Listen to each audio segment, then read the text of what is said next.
Thank you Ravi గారు. Thank you so much and congratulations once again.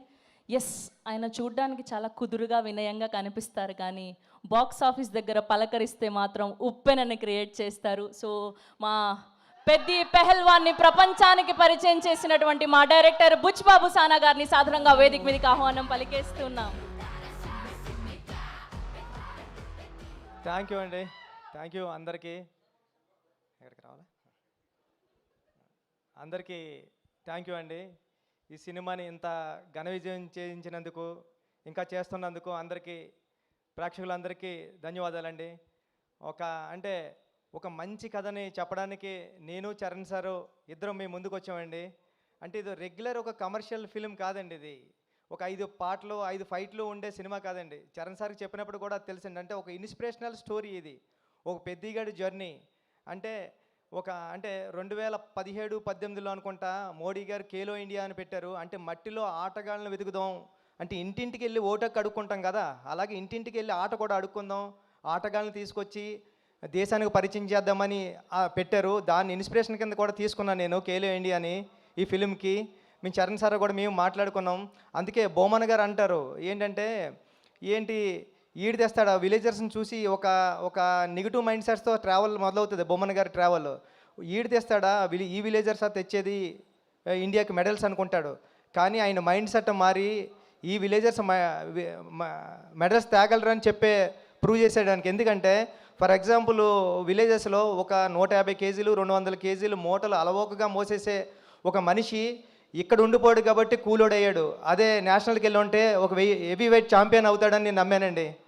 అది మాది ఉప్పాడు కొత్తపల్లి కాబట్టి సముద్రం పక్కనే, రోజు సముద్రం పక్కన ఉంటే ఒక ఫిషర్మ్యాన్ ఎటువంటి సేఫ్టీ లేకుండా దన్నమని సముద్రంలో దూకేసేవాడు బోట్లోంచి. నేను ఆ ఒడ్డు నుంచి చూసే ఉండేవాడిని కాలేజీకి వెళ్తున్నప్పుడు. అరే ఈడు నేషనల్కి వెళ్తే ఒలింపిక్స్కి వెళ్తే మెడల్ తెస్తావాడు కదా అని ఫీల్ అయ్యేవాడిని నేను. అంటే భారతీయ జీవన విధానంలోనే ఆట ఒక భాగం అని చెప్పాలనుకున్నా. అందుకే గురువు క్యారెక్టర్ పెట్టుకున్నానండి.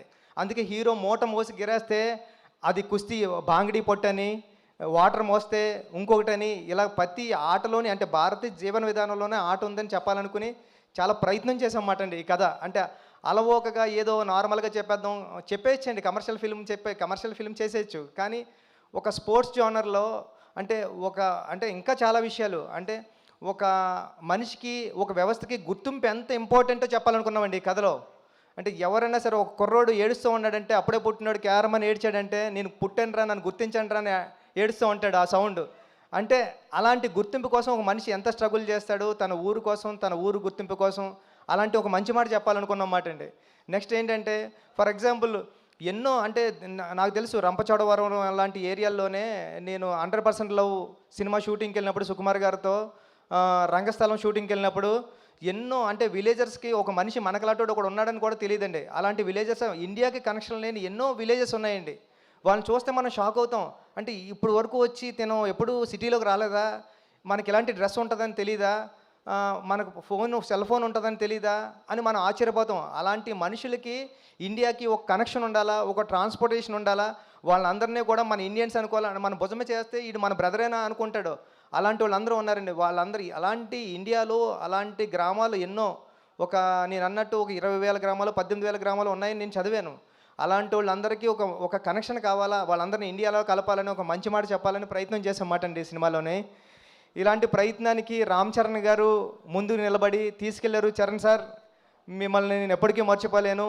ఇది ఆషామాషి కథ కాదు, అది నేను ఎలా నమ్మానో మీరు అలా నమ్మారు. దానికి రిజల్ట్ నిన్న ఈ 4 days నుంచి వస్తున్న అప్లాజ్ అండి. నా మొబైల్కి నా సోషల్ మీడియా అకౌంట్స్కి మెసేజ్లు ఎలా వస్తున్నాయంటే 1 line రాసి వదిలేస్తలేదండి. చాలా మంచి సినిమా తీశారు, చాలా మంచి సినిమా. దాంట్లో ఫస్ట్ లైన్లో పెట్టేది రామ్ చరణ్ గారినండి. చాలా అంటే ఇలాంటి పెర్ఫార్మెన్స్ ఎప్పుడు చూడలేదని చరణ్ సార్ని పొగుడుతూ ఉంటే చాలా హ్యాపీ ఉంది. దాంతోపాటు మంచి కథ తీసావు, మంచి కథ చెప్పావు, నన్ను కూడా పొగుడుతుంటే ఇంకా చాలా హ్యాపీగా ఉందండి. జగపతి బాబు గారు ఈ సినిమాకి ఎంత ఇంపార్టెంట్ అంటే అప్పలసూరి క్యారెక్టరు, మీకు అప్పలసూరి క్యారెక్టర్ ఇలా డ్రైవ్ అవుతూ ఉంటుంది కథలోని. కానీ ఆ కాగడ వెలిగించింది అప్పలసూరి గారండి. పెద్దికి ఆ క్యారెక్టర్ని ఆ వెలుగు కాగడ ఇచ్చింది అప్పలసూరే.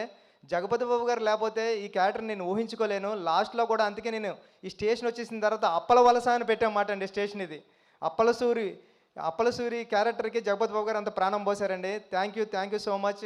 అంటే ఫ్యామిలీ నేను రీల్స్ గట్రా చూస్తున్నా, చిన్నపిల్లల్ని తీసుకుని వెళ్ళిపోతున్నారండి సినిమాకి. చిన్నపిల్లల్ని కూడా తీసుకుని వెళ్ళిపోయి చూపిస్తున్నారు. నేను ఏదైతే ఫీల్ అయ్యానో ఫ్యామిలీ నిన్న నేను దేనికి ఒక అల్లు స్టూడియో ఉంటే దానికి వెళ్ళి చూశాను. చూస్తుంటే అందరూ కూర్చొని స్క్రీన్ మీద ఎలా ఉంటే ఇలా బ్యాక్ తిరిగి చూసే ఆడియన్స్ని, స్క్రీన్ వైపు చూడలేదు. ఎందుకంటే డైలాగ్ వింటా చూస్తూ ఉంటే అందరూ కళ్ళంట నీళ్ళు తుడుచుకుంటున్నారండి. అంటే లాస్ట్ 40 మినిట్స్ నేను ఏదైతే నమ్మానో అది జరిగింది.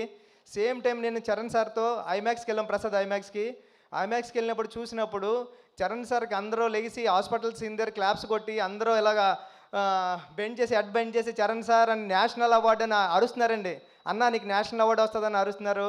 ఇంతకన్నా ఇది కదరా కావాల్సింది, నేను వచ్చిన పని అయిపోయింది, సినిమా చేసిన పని అని అనుకున్నా. థ్యాంక్ యూ అండి సతీష్ గారు, ఈ సినిమా నమ్మినందుకు, మీరు నాకు ఈ సినిమా ఇచ్చినందుకు లైఫ్ లాంగ్ మీకు రుణపడి ఉంటానండి. రవి గారు అందరికీ థ్యాంక్ యూ అండి. ఈ సినిమా థియేటర్స్లో ఉంది, చూడండి. ఫ్యామిలీ సమ్మర్ హాలిడేస్ ఎంజాయ్ చేసినట్టు ఎంజాయ్ చేయండి. అమ్మమ్మ గారి ఇంటికి వెళ్తారు కదా, ఫ్రెండ్స్ ఇంటికి వెళ్తాం కదా, అలాగే పెద్దిగాడి ఇంటికి వెళ్ళండి, చూడండి పెద్దిని. థ్యాంక్ యూ సో మచ్ అండి. థ్యాంక్ యూ బుచ్చిబాబు గారు, థ్యాంక్ యూ సో మచ్. మీరంతా భయపడ